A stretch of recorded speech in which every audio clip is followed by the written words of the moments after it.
João, no capítulo 1, nós faremos a leitura dos versos 14 a 18. João, capítulo 1, dos versos 14 a 18. Sola Scriptura, sola fide, solus Christus e hoje sola gratia, ou somente a graça. Temos refletido sobre as 5 solas e hoje estamos com a quarta, vamos completar a quarta. Somente a graça ou a graça é suficiente. Vamos lá. João, capítulo 1, 14 a 18. Aquele que é a palavra tornou-se carne e viveu entre nós. Vimos a sua glória, glória como do unigênito vindo do Pai, cheio de graça e de verdade. João dá testemunho dele, ele exclama: este é aquele de quem eu falei, aquele que vem depois de mim é superior a mim, porque já existia antes de mim.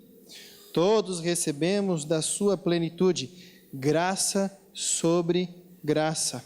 Pois a lei foi dada por intermédio de Moisés, a graça e a verdade vieram por intermédio de Jesus Cristo.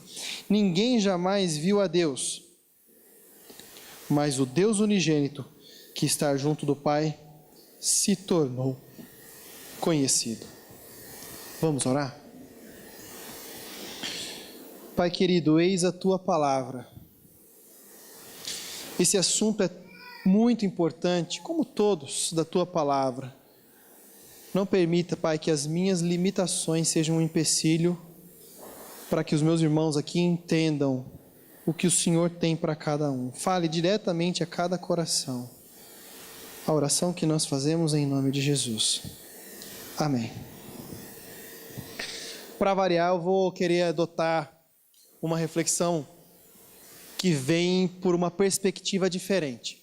Geralmente, quando nós falamos ou pregamos sobre graça, nós pegamos textos de Romanos, especialmente, 1 Coríntios, Efésios, textos que falam objetivamente da graça numa perspectiva salvadora. E o que é verdade, e é isso que eu vou fazer hoje de novo.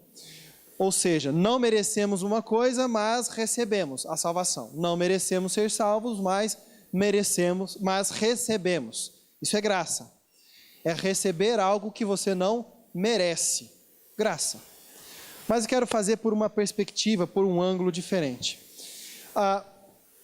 Eu quero fazer uma pergunta para você, e se você se sentir confortável, pode responder levantando a mão. Se você não quiser, tudo bem.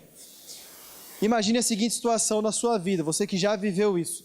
Já teve algum dia na sua vida, eu já vou levantar a mão antes, que você tinha certeza que você ia abafar contando uma piada e ninguém riu? Só eu, então. O resto é porque vocês não têm senso de humor. Quem nunca passou por isso? Sou sem graça. Essa foi boa? Aí, obrigado, Isaías. Só porque eu sou pastor, né? Vou pedir para Deus dar um galardão melhor para você, então. Porque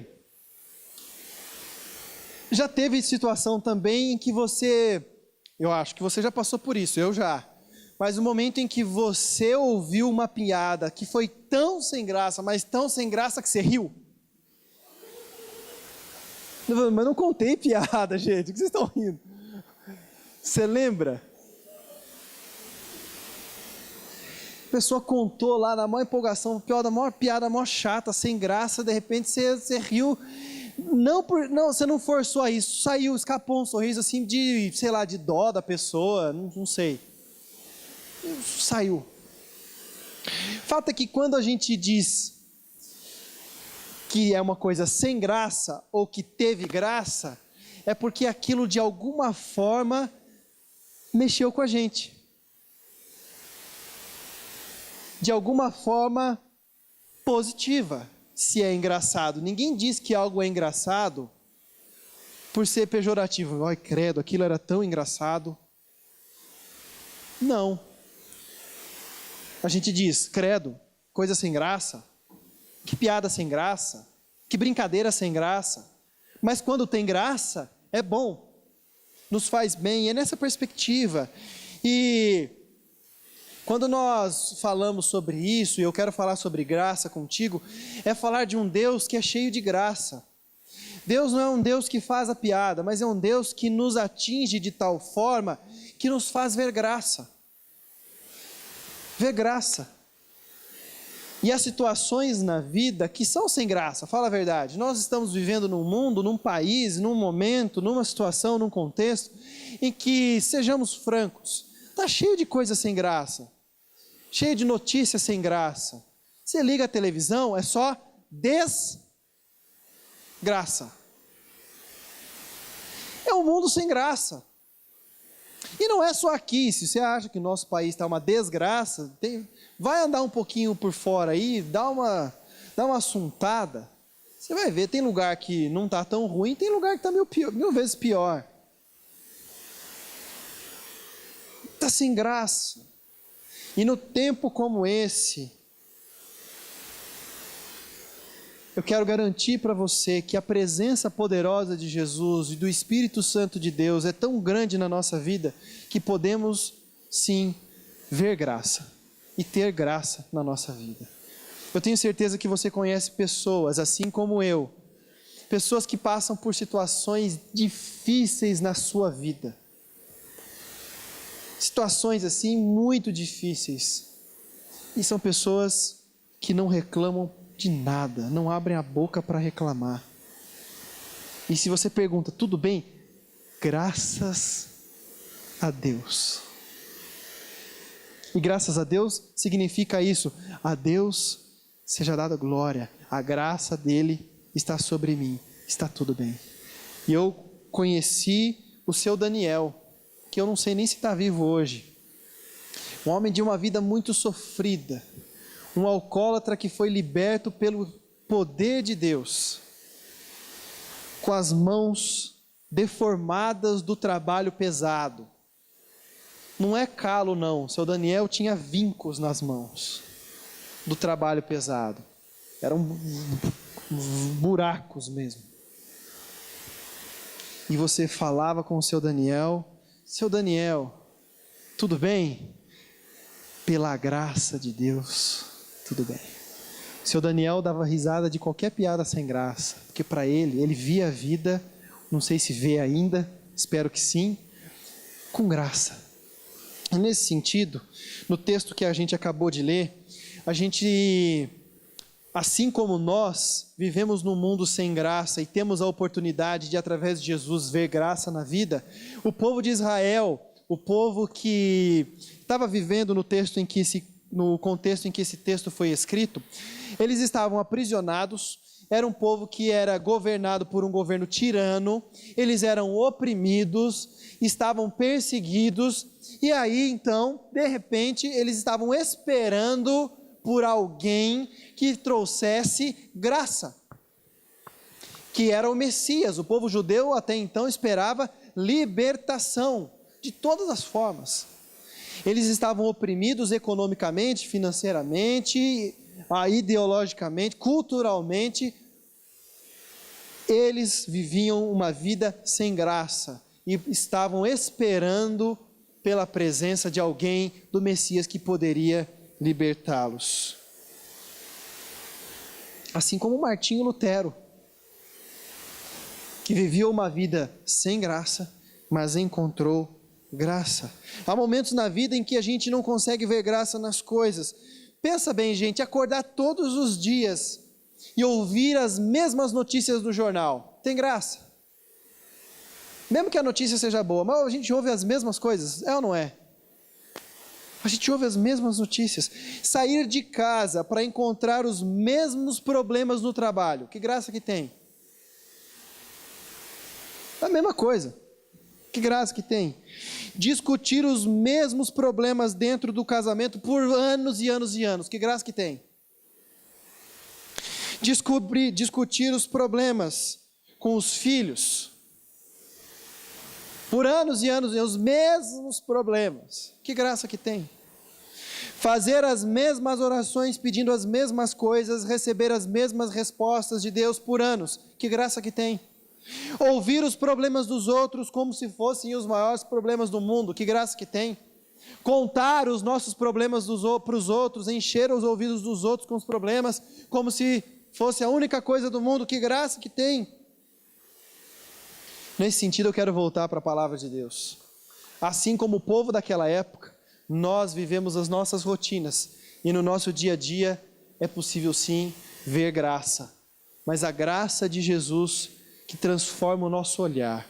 Vamos olhar para o texto. Eu quero que você deixe sua Bíblia aberta, por favor, em João, no capítulo 1. Em tempos de uma vida sem graça, Jesus vem até nós. Verso 14. Aquele que é a palavra tornou-se carne e viveu entre nós. Vimos a sua glória, glória como unigênito vindo do Pai, cheio de graça e de verdade.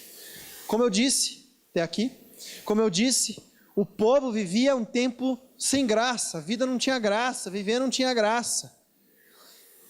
E então Deus enviou o seu Filho Jesus. Jesus se encarnou, se fez carne, o próprio Deus se fez visível para os homens, para que os homens pudessem, para que a humanidade pudesse ver a vida numa perspectiva diferente. A encarnação de Jesus é um dos temas teológicos mais fundamentais da fé cristã.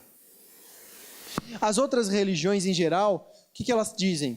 Que você tem que se aprimorar para se tornar igual à divindade. O cristianismo é o oposto. Deus viu que o ser humano não era capaz de fazer nada. O que ele fez? Ele resolveu descer. Ele veio. E num tempo, meus irmãos e minhas irmãs, em que a vida está sem graça, eu quero convidar você a olhar para Jesus e garantir para você que Jesus vem até você. Se você tem vivido uma vida sem graça, sem ânimo, cansado das mesmas coisas, sempre das mesmices, eu quero garantir para você, em nome de Jesus, que Deus amou o mundo de tal maneira que deu o seu único Filho, para que todo aquele que nele crê não pereça, mas tenha vida eterna. Eu quero garantir que Jesus vem até você. E Jesus vai ao encontro daqueles que têm perdido o significado, a importância, perspectiva de vida. Eu quero garantir para você, encorajar você, busque a Jesus. Nesse texto que nós lemos, há uma expressão, veio Jesus, o verbo se fez carne e habitou. Em algumas traduções dizem viveu entre nós. Essa palavrinha aí no grego, ela significa viver em tendas, estabelecer-se, adotar uma habitação. Jesus estava lá na glória, gente.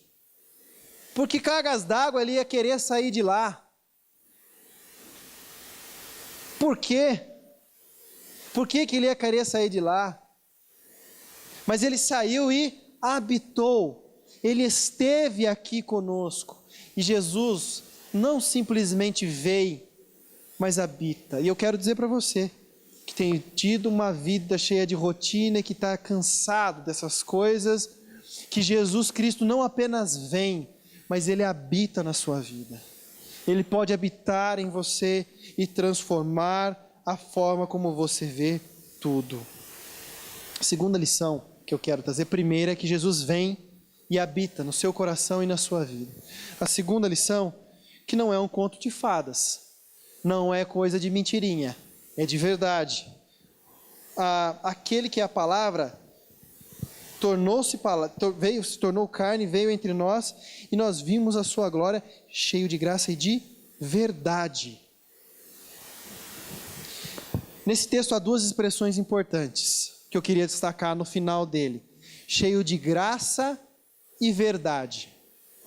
A palavra graça nesse texto vai acontecer mais duas vezes. Depois ela não acontece mais nenhuma vez em todo o livro de João. A palavra verdade, em contrapartida, acontece 55 vezes no livro de João. Em verdade vos digo, verdadeiramente sereis livres. A palavra verdade e seus correlatos aparecem 55 vezes no livro de João. Ou seja, João está querendo trazer para nós que isso é verdade, realmente faz a diferença. não é uma hipótese, não é uma teoria, não é apenas uma tese, é verdade. É verdade que Jesus veio ao mundo, é verdade que Jesus habitou aqui, é verdade que Jesus vem ao seu encontro, da sua vida, e é verdade que Ele habita no seu coração. É verdade. Não é faz de conta, é verdade. E há algumas situações, e sejamos honestos, tem coisa que é difícil de acreditar, não tem? Esses dias uma pessoa me abordou e me perguntou assim: pastor, estou começando agora a entender mais ou menos esse negócio aí de ter fé. Eu não sou muito bom nisso ainda, mas eu falei: não esquenta a cabeça não, ninguém é bom nisso aí não, nenhum de nós. Mas vamos lá, pega firme. Ele: então, pastor, mas tem uns negócios que para mim é muito difícil. Eu falei: por exemplo, ele olhou para mim e falou assim: ah, pastor, o peixe engoliu o cara e vomitou na praia.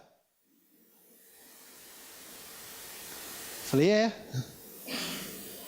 Mas confessa, pastor, não é difícil de acreditar? Eu falei: é, difícil mas é assim mesmo. Se não fosse difícil, nosso Deus não seria tão grande assim. O nosso Deus é inclusive maior do que tudo isso. Ele ficou pensando, eu falei: é verdade. Se fosse coisa fácil de acreditar, que ia querer dizer que Deus não é tão grande. Eu falei: exatamente, como Deus é grande, Ele faz coisas que são até tão grandiosas que é difícil até de acreditar, porque Deus é muito maior do que isso. E é verdade, Jesus Cristo é verdade. Mas por que tudo isso? Foi por graça. Você já ouviu a expressão que hoje não se usa mais esse termo? É muito antes de eu nascer usavam esse termo. Isso aí me contaram depois que era assim: fulano de tal se engraçou com fulana. Fulana se engraçou por ciclano. Ou seja, viu graça. E eu não sei por que Deus viu graça no Tiago e amou o Tiago. E essa é a pergunta que você tem que fazer: por que Deus me amou tanto? Que, olha, mandou Jesus. Isso é graça.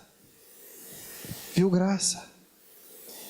Olha agora, por favor, os versos 14 a 18, verso 18.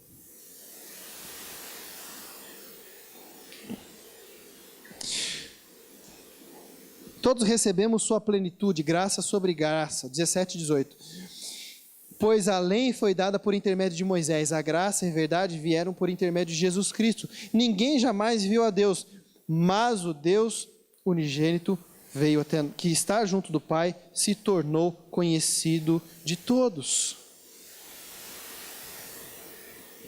E aqui ele faz algumas colocações que eu acho interessante, eu quero compartilhar contigo. O vocábulo, o termo graça, ele vem do latim gratia, que deriva de gratus, ou seja, agradecido. Na sua primeira acepção, é a qualidade ou conjunto de qualidades que fazem uma pessoa agradável. Pense bem, antes nós éramos desagradáveis a Deus por causa dos nossos pecados. Mas como recebemos graça, a graça de Deus, agora somos agradáveis, graciosos diante de Deus, agraciados por Deus. Pense um pouquinho sobre tudo que você tem na sua vida: famílias, bens, como diria o hino de Martinho Lutero, Castelo Forte: se temos que perder famílias, bem, prazer, tudo, qualquer coisa, embora a vida vá, por nós Jesus está. Seja honesto. Se Deus fosse fazer um julgamento, o que você merece ter de coisa, o que você merecia perder, a gente tem mais do que merece. Se Deus fosse olhar para os nossos comportamentos, para os nossos pensamentos, para a forma como nós nos comportamos, nós teríamos muito menos do que nós temos, e Deus graciosamente nos deixa ter mais do que merecemos. Isso é graça. Deus é gracioso. Aquele que se recebe graça, se torna agradável a Deus.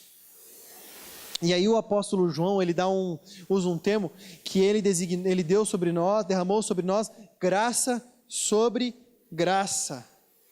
Graça sobre graça. Isso é um superlativo. Quer dizer, grande, grandíssimo, muito, muitíssimo. E como graça, de repente, não tem como graça, como é que seria? Não dá para inventar uma palavra, né? Gracíssimo fica feio, né? Não tem como. Então a tradução ficou graça sobre graça, ou seja, é uma infinidade de graça. O apóstolo Paulo, em Romanos, no capítulo 5, verso 21, ele diz assim, olha, onde abundou o pecado, superabundou a graça. A ideia do apóstolo Paulo, do apóstolo João aqui é mais ou menos a seguinte: imagine um muro de tijolos sendo construídos. E esses tijolos são cuidadosamente colocados uns sobre os outros. E são ajustados e medidos e verificados, aferidos e colocados de forma que eles formam uma proteção. Isso é graça sobre graça. A graça de Jesus é derramada sobre nós e vai sendo construído em nós a presença de Jesus. Isso é graça. O caráter de Jesus é construído sobre o nosso caráter. Quem de vocês aqui, como eu, já passou por alguma situação da vida que você não teve forças para crer em alguma coisa? Não teve forças para orar por alguma situação? E depois que tudo passou, você simplesmente disse assim: graças a Deus. Porque a graça de Jesus é o que nos faz olhar para a vida de um jeito diferente.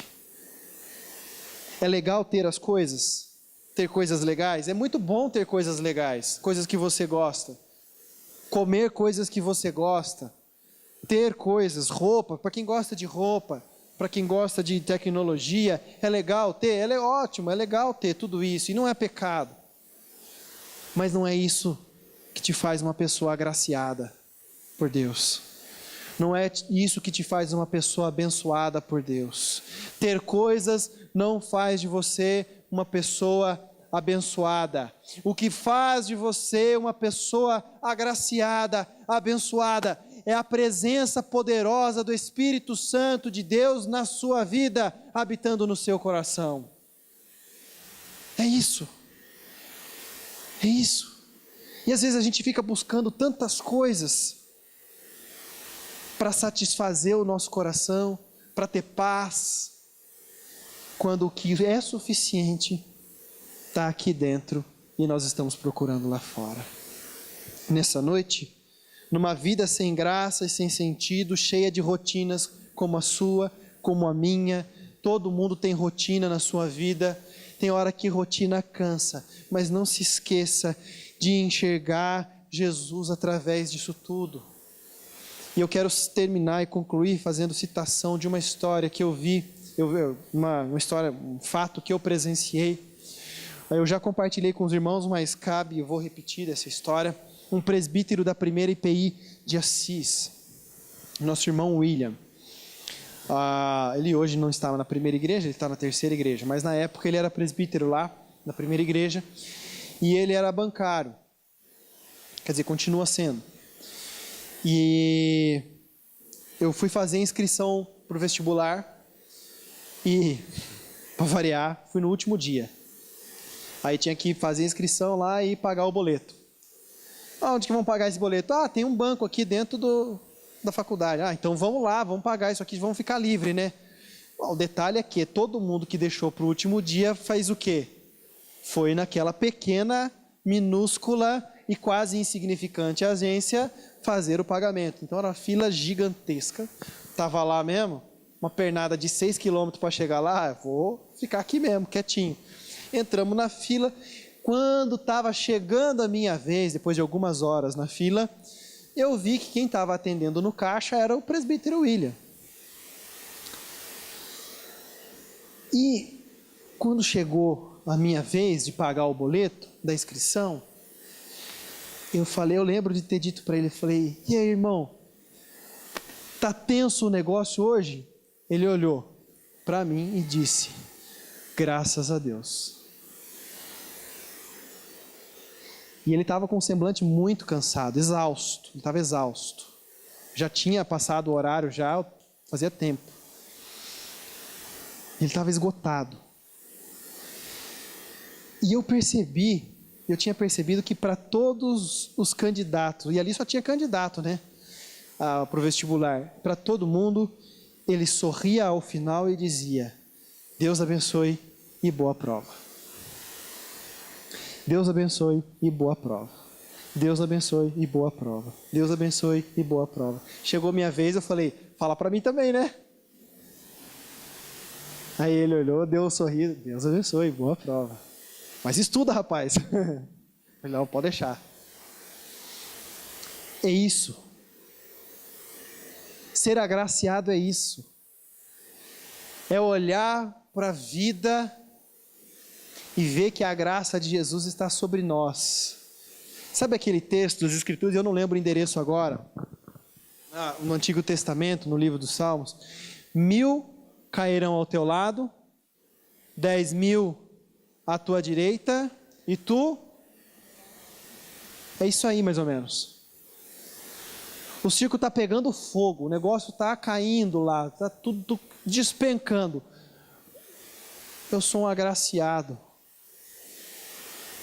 Eu sou um agraciado. Não se esqueça disso. Às vezes os problemas fazem a gente esquecer que nós somos agraciados. A graça de Deus é suficiente para você. A graça de Deus é suficiente para mim. Sola gratia, somente a graça. Que Deus abençoe a todos. Que Deus abençoe a todos nós em nome de Jesus. Salmo 90 aí? 91, qual verso? Salmo 91, 7. Muitíssimo obrigado. Fica registrado. Mais um galardãozinho para o Isaías, pedacinho lá no céu. Eu vou pedir, se ele vai dar, não sei, irmão.